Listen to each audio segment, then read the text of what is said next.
पिछले एपिसोड में हमने देखा था कि चेनमिंग अवू के बारे में जानना चाह रहा था कि आखिर ये है कौन, इसका पास्ट क्या था, क्या हुआ था असल में इसके ट्राइब वगैरह के साथ आज से कई सौ साल पहले। क्योंकि अवू के अंदर न कोई खास ज्यादा पावरफुल सोल, बिल्कुल वो एक नॉर्मल सी लड़की, लेकिन उसके पास पावर बहुत ज्यादा थी। तो इसी चीज का सीक्रेट यहाँ चेनमिंग जानना चाह रहा था। सभी यहाँ पर जंगल में जब प्रैक्टिस वगैरह कर रहे थे तो तभी वहां पर कुछ बारबेरियन पहुंच जाते हैं जो अवू से बहुत ज्यादा गुस्सा थे कि उन्हें अब उनका नया गॉड मिल गया तो अवू को उनकी कोई जरूरत नहीं है। अवू इस चीज से भड़क जाती है और सारे के सारे बारबेरियन पे हमला करने लग गई थी। लेकिन जब वो कमजोर पड़ जाती तो बारबेरियन को सबक सिखाने के लिए बीच में चेनमिंग भी पहुंच चुका था, जो सभी को बढ़िया तरीके से सबक भी सिखा देता है। जिसके बाद यहाँ से ये एपिसोड शुरू होता है। तो इस एपिसोड की शुरुआत में हम कुछ टाइम पहले का सीन देखते हैं जब चेनमिंग और स्वॉर्ड एम्परर की फाइट हो रही थी और उस फाइट के दौरान स्वॉर्ड सेंड का पूरा जो महल था वो टूट गया था। तो स्वॉर्ड एम्परर जो था वो यहाँ पर टूटी हुई चीजों को देखकर कह रहा होता है कि चेनमिंग तो कब का इनके ऊपर हमला करके गया, लेकिन देखो यहाँ की लकड़ियों तक में अभी भी चेनमिंग की एनर्जी मौजूद है। मानना पड़ेगा से चेनमिंग की जो स्वॉर्डमैनशिप की स्किल है ना वो लाजवाब है। मैं स्वॉर्ड इमॉर्टल और आप स्वॉर्ड सेंट दोनों की पावर से ज्यादा चेनमिंग के पास स्वॉर्डमैनशिप की स्किल थी, इसलिए उसने इतनी आसानी से हमें यहाँ पर हरा दिया। वो है ही इतना पावरफुल, तभी तो मैंने उसको अपना ऐसा मास्टर सेलेक्ट किया है। स्वॉर्ड सेंट तो यहाँ पर बहुत ज्यादा गुस्से में था। वो कहता है कि हाँ माना कि चेनमिंग पावरफुल है, उसके पास स्वॉर्डमैनशिप की स्किल अच्छी है, लेकिन यही स्किल दिखाने के चक्कर में उसने मेरा पूरा महल तोड़ दिया। अब मैं रहूंगा कहाँ, रोड पर रहूंगा क्या मैं? उस टाइम तो मुझे उसके ऊपर बहुत गुस्सा आ रहा था, मन कर रहा था कि मैं उसकी जान ले लूं, लेकिन मैंने आपको कंट्रोल करके रोका। नजरें उठाओ और चारों तरफ देखो कि कैसे यहाँ पर तबाही है। हर तरफ सिर्फ मलबा पड़ा हुआ है, सिर्फ चेनमिंग की वजह से सब कुछ हमारा बर्बाद हो गया। इस चेनमिंग को तो यहाँ पर छोड़ूंगा नहीं मैं। तो स्वॉर्ड इमॉर्टल यहाँ पर कह रहा था कि आप प्लीज इस बात को ना उतना ज्यादा सीरियस मत लीजिए। ये महल ही टूटा है ना तो मैं मेहनत करके आपके लिए वापस से एक और महल बनवाने की कोशिश करूंगा, लेकिन आप चेनमिंग को बुरा भला मत कहो, ना ही उसके बारे में कुछ गलत कहो। तो स्वॉर्ड सेंट कहता है अच्छा इतनी ज्यादा तरफदारी हो रही है चेनमिंग की, तो जा फटाफट से एक दिन के अंदर ये पूरा महल तैयार कर दे। ये लोग यहाँ पर आपस में बातें कर ही रहे थे कि तभी मेंशन के थोड़ा सा पीछे हम दो बंदों को देखते हैं जो कि काफी ज्यादा खतरनाक लग रहे थे। ये दोनों बहुत ज्यादा पावरफुल स्वॉर्डमैन होते हैं। और जब यहाँ पर चेनमिंग और स्वॉर्ड इमॉर्टल की फाइट हो रही थी ना, तो फाइट के दौरान जो चेनमिंग का ऑरा निकल रहा था उसको इन दोनों ने महसूस किया था। तो वही ऑरा के बारे में ये जानने के लिए आए हुए थे कि आखिर किस इंसान का वो ऑरा था, क्योंकि वो ऑरा उनको बहुत ज्यादा खतरनाक लगा था। यहाँ पर आने के बाद जब वो स्वॉर्ड सेंट की बातें सुनते हैं ना तो उन्हें पता चल जाता है कि वो इंसान कोई और नहीं बल्कि चेनमिंग ही था, जिसने एक ही बार के अंदर स्वॉर्ड सेंट का पूरा महल ही तोड़ दिया। इतना ज्यादा पावरफुल और इतना खतरनाक वो स्वॉर्डमैन है। स्वॉर्डमैन तो हम भी हैं, लेकिन हमसे भी ज्यादा आगे है क्या वो चेनमिंग? मुझे तो लगता है कि वो चेनमिंग ना कोई बहुत ही ज्यादा पावरफुल मास्टर होगा स्वॉर्डमैनशिप का, जो अपनी आइडेंटिटी छुपाकर इस दुनिया में रह रहा है। वरना इस तरह की स्किल, वो भी कल्टीवेशन के साथ साथ, मानना पड़ेगा बहुत खतरनाक चीज है। क्योंकि ज्यादातर स्वॉर्डमैन कल्टीवेशन पे उतना ध्यान नहीं देते, लेकिन चेनमिंग की कल्टीवेशन भी पावर अच्छी है और उसकी स्वॉर्डमैनशिप की स्किल भी लाजवाब है। लेकिन वो कितना लाजवाब है, किस तरह के कारनामे करके दिखा सकता है, ये तो उससे मिलने के बाद ही पता चलेगा। और उसी से मिलने के लिए तो हम यहाँ पर आए हुए हैं। जरा हम भी तो देखें कि हमसे भी होशियार स्वॉर्डमैन इस पूरे इलाके में कौन आ गया। लेकिन तभी वहां पर स्वॉर्ड इमॉर्टल और स्वॉर्ड सेंट आकर पहुंच चुके थे। यहाँ पर आने के बाद वो दोनों बंदों से कहते कि आखिर तुम लोग हो कौन और यहाँ पर कर क्या रहे हो? अगर तुम हमसे फाइट करने के लिए आए हुए हो ना तो हम इसके लिए तैयार हैं, चाहो तो हमसे फाइट कर सकते हो। हाल फिलहाल ही मैंने अपना ब्रेक थ्रू किया है, थोड़ी सी प्रैक्टिस हो जाएगी, तो दूर क्यों खड़े हो, आओ ना फाइट करो। तो वो दोनों बंदे कहते हैं कि असल में ना इरादा तो यही था कि हम दोनों आएंगे और तुम दोनों से ही फाइट करेंगे, लेकिन जब हमने यहाँ पर आने के बाद चेनमिंग के बारे में सुना ना कि वो इतना ज्यादा कमाल का है, तो हमने इरादा अपना बदल लिया और तुम जैसे बचकानों से फाइट करके कोई मतलब नहीं है। हम तो अब सीधा जाएंगे और चेनमिंग से ही फाइट करेंगे। जरा हम भी तो देखें कि वो कितना ज्यादा कमाल का बंदा है। तुम लोग बस मुझे यहाँ पर इतना बताओ कि वो चेनमिंग अभी गया तो गया कहाँ है, इससे ज्यादा मुझे कोई चीज से मतलब नहीं है। स्वॉर्ड सेंट तो यहाँ पर पहले से गुस्सा था चेनमिंग को लेकर कि उसने उसका महल तोड़ दिया। तो वो यहाँ पर उन दोनों को बता देता है कि चेनमिंग उस तरफ गया, तुम जाओगे ना तो तुम्हें चेनमिंग मिल जाएगा, वो ज्यादा दूर भी नहीं गया होगा। तो ये सुनकर वो सीधा का सीधा दोनों बंदे चेनमिंग से मिलने के लिए वहां पर जा चुके थे। स्वॉर्ड सेंट कह रहा था कि चेनमिंग अब मजा आएगा ना, ये दोनों बंदे मुझे बहुत ज्यादा पावरफुल लगते हैं, जो तेरे बैंड बजा देंगे। तूने मेरा महल महल तोड़ दिया, इसलिए अब तेरी हड्डियां टूटने की बारी आ चुकी है। दूसरी तरफ चेनमिंग और बाकी सारे लोग जो थे वो अभी भी बारबेरियन के इलाके में ही होते हैं। सभी बारबेरियन उस जासूस को तो अपना गॉड मानने लगे थे, तो उसकी ही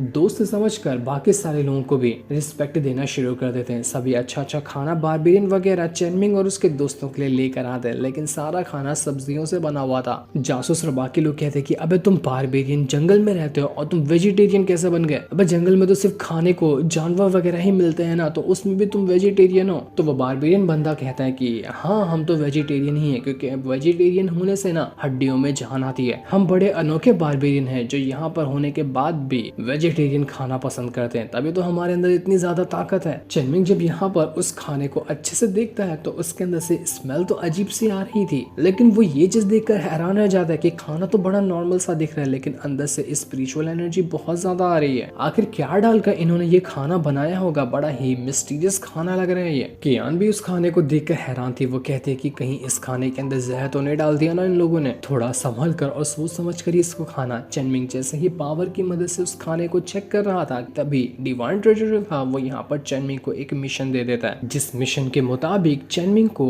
मिलियन माउंटेन नाम की एक जगह पर जाना है, जो कि यहाँ से पास में ही है, और वहां जाने के बाद किसी स्कैटर्ड एल्डर को ढूंढना है। वो स्कैटर्ड एल्डर कौन है ये तो वहां पर जाने के बाद ही चेनमिंग को पता चलेगा। चेनमिंग के बाद दूसरा कोई ऑप्शन भी नहीं था, तो वो इस मिशन को एक्सेप्ट कर लेता है और वो वहां से मिलियन माउंटेन में जाने के लिए निकल चुका था। बाकी बारबेरियन कहते हैं कि अरे यार खाना तो खाते हुए जाइए, बड़ी मेहनत से ये सब्जियां आपके लिए बनाई थी, लेकिन अब तो ऐसे ही छोड़कर जा रहे हैं। वो जासूस जो था वो यहाँ पर उस बारबेरियन से कहता है कि देखो मैं तो जा रहा हूँ, लेकिन एक छोटा सा काम है मेरा, वो काम ना तुम करके जाना, कर दोगे तो बहुत अच्छा होगा। वो यहाँ पर कहता है कि एक लड़की होगी व्हाइट कपड़े में, एक लड़की होगी लाल कपड़े में, उन दोनों को लेकर आना। आसपास से कहीं गिरे विरे होंगे तो उन्हें ढूंढ लेना। साथ ही साथ एक बंदा भी होगा जो थोड़ा सठियाया हुआ होगा और सर पे ना सिंहासन लेकर घूमता होगा, तो वो भी मिल जाए तो उसको भी पकड़कर यहाँ पर ले आना, जब तक कि हम अपना थोड़ा काम निपटा कर आते हैं। जासूस यहाँ पर ये कहना चाह रहा था कि वो शियामी, कांगयुई और जेन को ढूंढ कर ले आए। जब तक वो चेनमिंग के साथ जा रहा है तो वो यहाँ पर बारबेरियन वगैरह भी इस चीज के लिए मान चुके थे कि वो जासूस का काम कर देंगे। अब थोड़ी दूर सफर तय करने के बाद चेनमिंग जो था वो उसी मिलियन माउंटेन के पास आकर पहुंच चुका था, जहां पर एक छोटा सा तालाब भी होता है। तो चेनमिंग के जितने भी साथी वगैरह थे यहाँ पर आने के बाद उसी तालाब के अंदर से मछलियां पकड़ने लग गए थे। वो सभी मौज मस्ती करना शुरू कर देते और दूर बैठा चेनमिंग वो बस यहाँ पर सोच में बैठा हुआ था कि मुझे यहाँ पर आकर कौन से एल्डर को ढूंढना है, किधर मिलेगा मुझे वो एल्डर। साथ ही साथ वो उसे अवो के बारे में भी बहुत सारी चीजें जाननी थी कि आखिर इसका पास्ट था क्या। कि यहाँ चेनमिंग से कहती थी कि चेनमिंग इतना ज्यादा क्यों ध्यान लगा रहे हो, अब वो तो खुद अपना पास्ट भूल चुकी है, तो तुम भी उस चीज को भूल जाओ ना,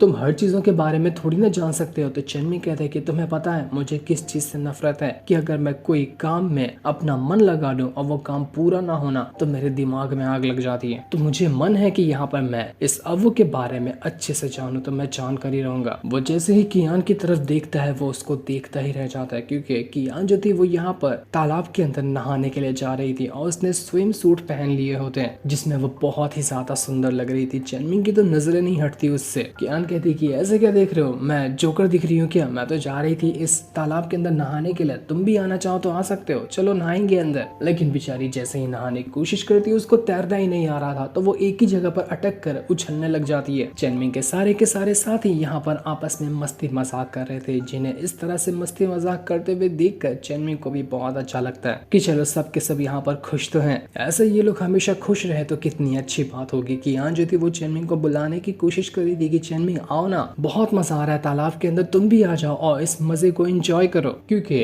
तुम इतने भी ज्यादा तो सख्त इंसान नहीं बन सकते ना, तुम्हें लाइफ को भी तो एंजॉय करने आना चाहिए, तो इतना ज्यादा सख्त बनने की कोई जरूरत नहीं है। आओ और बिल्कुल नटखट इंसान जैसा जिंदगी को एंजॉय करना भी सीखो। दुनिया की हर चीज का कंट्रोल तुम्हारे हाथ में तो नहीं है ना। लेकिन तब भी चेनमिंग जो था वो यहाँ पर तालाब में जाने को तैयार नहीं होता, वो बस दूर बैठकर यहाँ पर सभी को देख रहा था। इसके बाद यहाँ पर इंतजार करते करते रात हो जाती है। चैनमिंग और बाकी लोग जितने भी मछलियां वगैरह पकड़कर वो लोग लाए थे उसी को पकाकर खाना शुरू कर देते हैं। जासूस की मछली तो अब वो लेकर भाग जाती है और वो भी उसके पीछे जाने लग गया था कि अरे मेरी मछली मुझे वापस करो, मुझे भी खाना है उसे। चैनमिंग जासूस से कहता है कि तुम तो मुझसे पहले यहाँ पर आकर गिरे थे ना, तो तुम्हें पता है कि यहाँ पर कितने सेक्ट हो सकते हैं, मतलब कि आसपास के इलाके में कितने एक हिसाब से सेक्ट होंगे। चैनमिंग के उसका जो जासूस था वो कहता है कि यहाँ पर इतने सेक्ट होंगे ना जितना की गिनती भी नहीं है। मैं सारे सेक्ट को तो नहीं जानता, लेकिन जितने भी है वो मामूली नहीं है, बहुत ज्यादा पावरफुल सेक्ट वगैरह यहाँ पर है। कई सारे सेक्ट, कई सारे अलग अलग तरह के बारबेरियन के ट्राइब वगैरह सब यहाँ पर मौजूद हैं। जितने भी तरह के खतरे तुम सोच सकते हो ना, सारे खतरे तुम्हें यहीं पर मिलेंगे। तो चैनमिंग भी सोच में पड़ जाता है कि इस जगह के बारे में ना कुछ तो खास बात है जिसे मैं अभी समझ नहीं पा रहा, लेकिन कोशिश करूंगा कि मैं इस जगह का सीक्रेट जिसे जान सकूं। जिसके बाद हमें उन्हीं बारबेरियन को दिखाया जाता है जहाँ पर वो जो बाकी बारबेरियन थे वो सभी कहते हैं कि हमें वो दोनों लड़कियां मिल गई जिनको लाने के बारे में जासूस ने कहा था, एक लाल कपड़े वाली लड़की और एक व्हाइट कपड़े वाली लड़की। लेकिन ये दोनों बेवकूफ लोग किसी और ही लड़की को उठाकर लेकर आ गए थे। हाँ, माना कि वो लड़कियां ने, एक ने लाल कपड़ा और एक ने व्हाइट कपड़ा पहना था, लेकिन वो शियामी और कांगयुई नहीं थी। ये दोनों लड़कियां होती हैं एक पपेट जिसको पास ही के रक्षासा वैली नाम के सेक्ट ने बनाया था, जो कि बहुत ही खतरनाक और काफी इविल पावर वाला सेक्ट है। और वहीं की दो पपेट को इन बारबेरियन ने शियामी और कांगयुई समझकर यहाँ पर ले आया। मुझे बारबेरियन का चीफ था वो यहाँ पर कहता है कि लगता है शायद तुम सही लोगों को लेकर आए हो, लेकिन जासूस ने तो कहा था कि एक और लड़का भी होगा जो थोड़ा सा ठियाया हुआ होगा और सर पे सिंहासन को लेकर घूमता होगा। तो वो लड़का कहाँ गया? वो नहीं मिला क्या तुम लोगों को रास्ते में? लेकिन तभी वो जो पपेट लड़की थी उसमें से एक सीधा चीफ के अंदर अपनी स्वॉर्ड घुसेड़ देती है और अपनी पावर का इस्तेमाल करते हुए उसने एक बहुत ही खतरनाक अटैक चीफ के ऊपर कर दिया था। चीफ और जितने भी बारबेरियन थे वो सभी दंग रह जाते कि ये क्या हुआ, ये लोग हमारे पर ही हमला क्यों कर रहे हैं। वो सब उन दोनों पपेट जो थे उसको रोकने की कोशिश करते हैं, लेकिन वो दोनों पपेट तो इतनी ज्यादा स्ट्रॉन्ग थी कि कोई भी बारबेरियन वहां पर आसपास भी खड़ा नहीं हो पाता। तो फाइट करना तो दूर की बात है। बारबेरियन का चीफ जो था वो अपनी पावर का इस्तेमाल करते हुए उन दोनों पपेट के ऊपर अटैक करने की कोशिश करता है, लेकिन उसका भी अटैक यहाँ पर कमजोर ही था और वो दोनों पपेट उसके अटैक को बड़ी आसानी के साथ डिस्ट्रॉय कर देते हैं। जितने भी बारबेरियन थे वो कहते हैं कि हमें चीफ को बचाना होगा, तो चलो उनकी मदद करने के लिए चलते हैं। लेकिन वो दोनों लड़कियों ने तो सारे के सारे बारबेरियन को अपनी पावर की मदद से कैद कर लिया था। ये लड़कियां तो देखने में बहुत ज्यादा पावरफुल लग रही थी, जिनके सामने कोई भी नहीं टिक पाता।